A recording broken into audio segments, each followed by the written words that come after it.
కాల సందర్భాలు, సమాజ చలనాల్ని, సాహిత్య ప్రస్థానాల్ని మలుపు తిప్పేంత శక్తివంతమైనవి.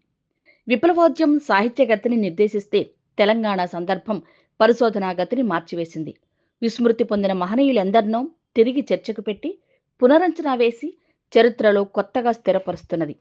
తెలుగు సాహిత్యంలో దిగంబర కవిగా, విప్లవ రచయితగా, పాటల ప్రదర్శకునిగా చెరగని ముద్ర వేసిన చెరబండరాజు వచన సాహిత్యం మీద వంగాల సంపత్ రెడ్డి పరిశోధన కొత్త వెలుగులు ప్రసరించింది.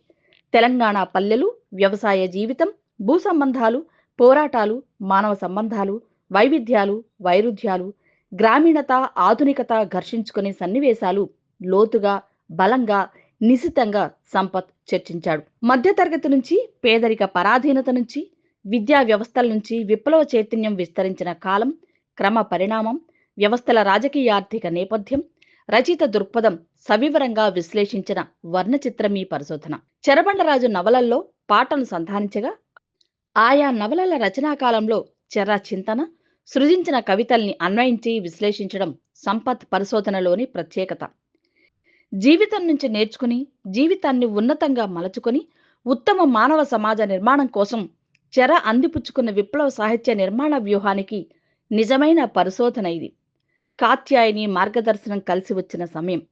చెరబండరాజు సాహిత్య తాత్విక విశ్లేషణకు ఇది సమగ్ర దర్పణం.